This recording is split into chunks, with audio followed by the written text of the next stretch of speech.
वंदे मातरम। मेरे प्यारे देशवासियों, पिछले एपिसोड में हमने आपको प्रकृति द्वारा निर्मित रमणीक मनमोहक रने फॉल का भ्रमण करवाया था। आज हम आपको मध्य प्रदेश के एक अन्य प्रसिद्ध रमणीक फॉल का भ्रमण करवा रहे हैं। जी हाँ, वह स्थान जहाँ पौराणिक प्रचलित कथाओं के अनुसार 5 पांडवों ने निर्वासन का कुछ समय यहाँ बिताया था। गुफाओं में रहे थे, परंतु गुफाओं को मध्य प्रदेश की सरकार ने अस्थायी रूप से बंद कर दिया है। पांडव जलप्रपात, जहां अमर शहीद चंद्रशेखर आज़ाद 4 सितंबर सन 1928 में कुछ दिन के लिए ठहरे थे और क्रांतिकारियों की एक महत्वपूर्ण बैठक भी आयोजित की थी।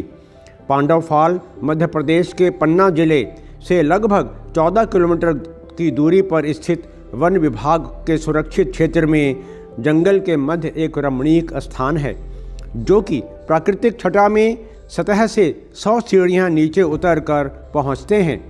सुंदर झरना, 12 महीने निरंतर जल होने के से पक्षियों की विभिन्न प्रजातियों की चहल पहल, रात के समय चारों ओर स्थित विशाल ऊंचाइयों को छूते अर्जुन के पेड़ों पर भालुओं की चहल पहल रहती है। परंतु इस रमणीक स्थल को निहारने पर्यटक नाम मात्र ही आते हैं। समस्त भारतवासियों से निवेदन है कि पांडव जलप्रपात रमणीक स्थल पर परिवार व मित्रों के साथ आप अवश्य आएं। वन क्षेत्र का सुरक्षित क्षेत्र होने के कारण गाइड का होना भी अनिवार्य है। हम पहुंच चुके हैं पांडव जलप्रपात। हमारे साथ वन विभाग के अधिकृत गाइड श्री मनीष तिवारी जी हैं, जो कि हमें पांडव फॉल के विषय में समस्त जानकारी उपलब्ध करवा रहे हैं। नमस्ते सर, मेरा नाम मनीष तिवारी है। स्वागत है आपका पांडव वाटरफॉल में। ये पन्ना टाइगर रिजर्व के कोर एरिया का पार्ट है। इस वाटरफॉल की धार्मिक मान्यता है कि आज से लगभग 5000 साल पहले जो महाभारत काल के जो 5 पांडव थे, वो पांडव को जब 12 साल का वनवास हुआ, उसके बाद उन्हें 1 साल का अज्ञातवास हुआ। तो पांडव इस जगह पर आए थे अपने अज्ञातवास के दौरान, तब से इस जगह को पांडव वाटरफॉल के नाम से जानते हैं। यहाँ पर पांडव की गुफाएं भी मौजूद हैं। पांडव जलप्रपात है ये। अब आगे जाके नीचे पांडव वाटरफॉल देखेंगे। अब ये वाटरफॉल किलकिला नदी के ऊपर बनता है। किलकिला नदी कहाँ से शुरू होती है? कहाँ ये से? पन्ना की पहाड़ियों से शुरू होती है। लगभग यहाँ से 20 से 25 किलोमीटर पीछे से आती है किलकिला नदी। हाँ, और आगे जाके ये कैन नदी में मिल जाती है। यहाँ से 10 किलोमीटर बाद ये जंगलों से होती है, कैन नदी में मिल जाएगी। पन्ना में ये नदी डायमंड रिवर के नाम से फेमस है। बारिश के टाइम पे ये जो मिट्टी अपने साथ में काटती है, इसमें साथ में ये डायमंड वगैरह भी लेकर आती है, जो यहाँ के स्थानीय लोगों को मिलते हैं, इसलिए लोग इसको डायमंड रिवर भी बोलते हैं।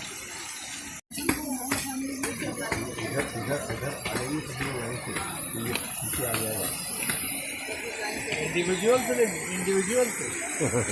नहीं, इधर घूम जाए। नहीं, किसी और की याद आ गई। आपको याद आती है।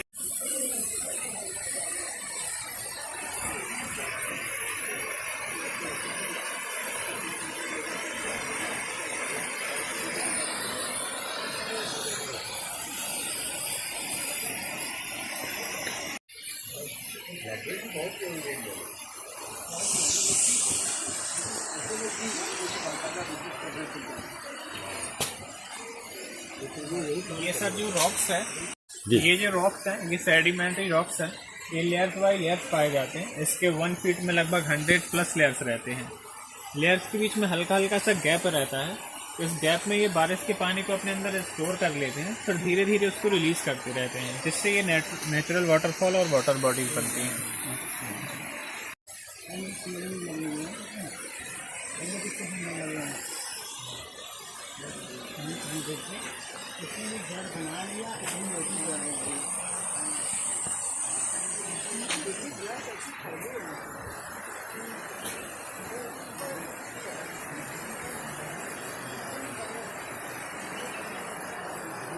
आपका एक वीडियो ले दो सर करके। अरे थैंक यू सर।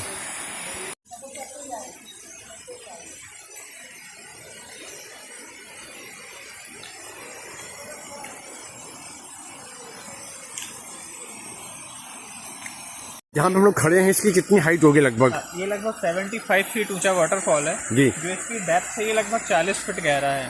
अच्छा। बारिश के टाइम पे इसका फ्लो काफी बढ़ जाता है। ये जो रेलिंग वगैरह आपको टूटी हुई दिख रही है, यहाँ ये पे अभी इसी साल फ्लो में बैंड हो गई है, पूरी टूट के वहाँ तक। अच्छा, ये साइड टूट गई है। हाँ।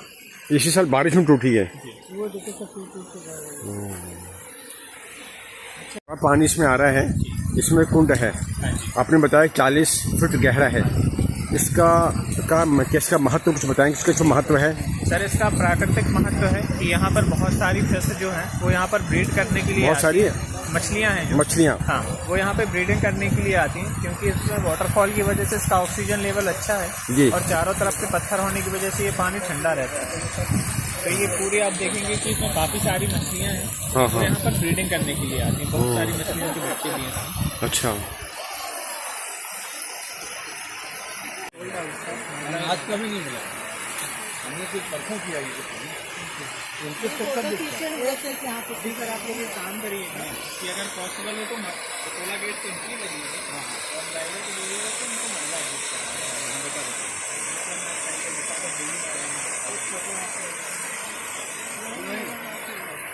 ये भी जरूरी। अर्जुन ट्री कितने बहुत सारे सारे यहाँ पे जो फॉरेस्ट पूरा जो कवर फॉरेस्ट हम देख रहे हैं चारों तरफ, इसमें अर्जुन हर साइड पे होते हैं। ये ज्यादातर मोस्टली पानी के पास में होते हैं जी। अर्जुन छाल के बारे में आपने सुना होगा। हाँ हाँ तो जी वही ट्री है अर्जुन ट्री। इसकी छाल का यूज हार्ट डिसीज और ब्लड प्रेशर वगैरह में होता है।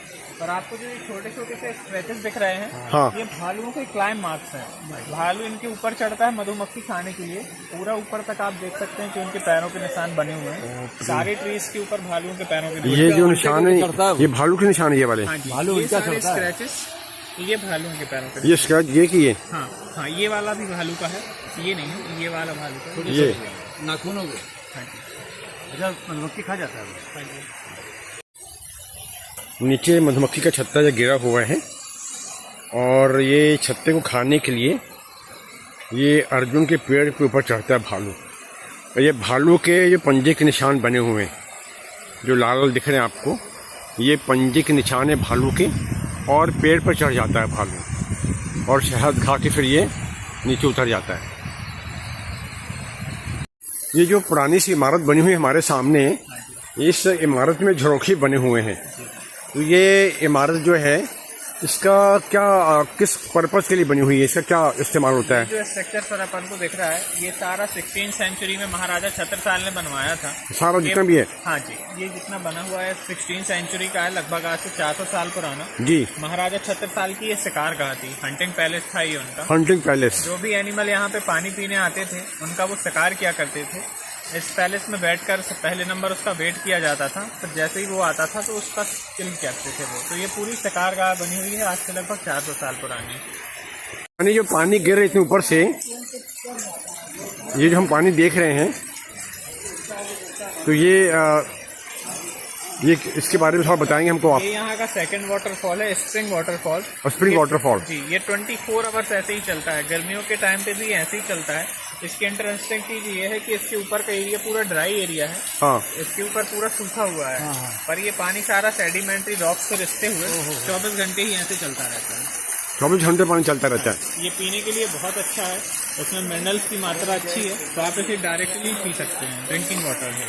वो किसी बता रहा कि इसमें पॉल्यूशन नहीं है। वाह।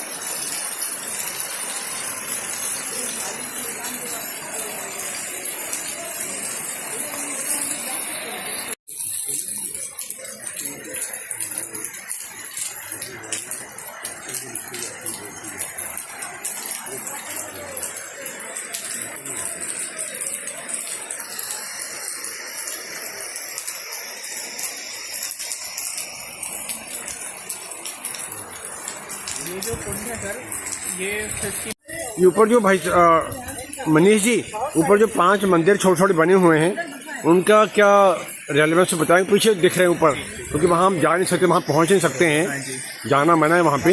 तो उसके बारे में कुछ बताएंगे जो छोटे छोटे 5 मंदिर बने ऊपर? ये टेम्पल भी सर 16th सेंचुरी में महाराजा छत्रसाल ने ही बनवाए थे। अच्छा। जो यहाँ के बारे में उन्होंने धार्मिक मान्यताएं सुन रखी थी कि 5 पांडव यहाँ पे 5 पांडव ने अपना वनवास का समय बिताया है जी। उन्हीं की पूजा के लिए फिर उन्होंने बाद में ये 5 टेम्पल बनवा दिए थे कि लोग उनको याद रखें, कहीं वो भूल ना जाए कि यहाँ पे पांडव आए थे। अच्छा। उन्हीं को याद रखने के लिए वो 5 टेम्पल बने हुए हैं। उसी के बगल में एक छोटा सा शिवलिंग भी बना हुआ है। अच्छा, तो अब पूजा तो होती नहीं क्योंकि यहाँ जाना सब मना बंद है, रास्ता बंद किया हुआ है।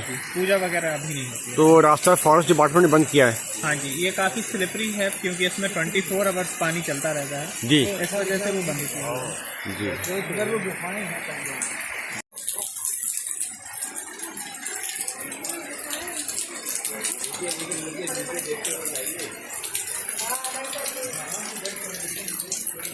यहाँ हम अंदर बाहर लिखा हुआ है पांडव गुफाएं, परंतु हम अंदर जब आए हैं तो सारे अंदर के जो रास्ते थे गुफा छोटी हो गई है, रास्ता जाने का अंदर छोटा हो गया है और ये आगे से रास्ता बंद है, तो इन्होंने गुफाओं के सारे रास्ते बंद कर दिए हैं। इस फॉरेस्ट में सेफ्टी रीजन्स की वजह से गुफाओं को बंद कर दिया है, पर अभी भी ये थोड़ा थोड़ा पर खुला हुआ है। ये सारा प्राकृतिक नेचुरल है, जो नेचुरल केव्स थी ये। जी। अभी सेफ्टी रीजन्स की वजह से कि एनिमल भी अंदर रहते थे और लोग भी चले जाते थे, तो ये सारा अभी फॉरेस्ट में बंद करके रखा है। आइए मैं आपको एक और केव दिखाता हूँ।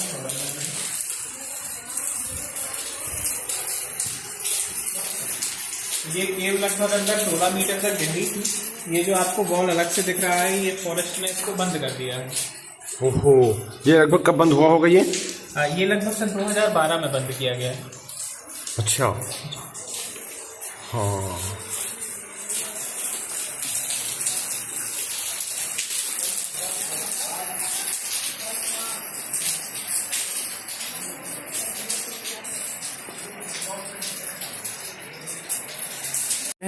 पांडव फॉल में तो बाहर शहीद चंद्रशेखर आजाद जी का मूर्ति लगा हुआ है, तो ऐसा बताया जाता है उनकी प्रतिमा बाहर स्थापित है पांडव फॉल के बाहर में। ऐसा बताया जाता है कि यहाँ पे चंद्रशेखर आजाद जी ने यहाँ पे आए हैं, एक बार उनका भ्रमण हुआ है, तो वो कब कब आए थे कुछ इसके बारे में? वो सर यहाँ पर 4 सितंबर 1929 को आए थे।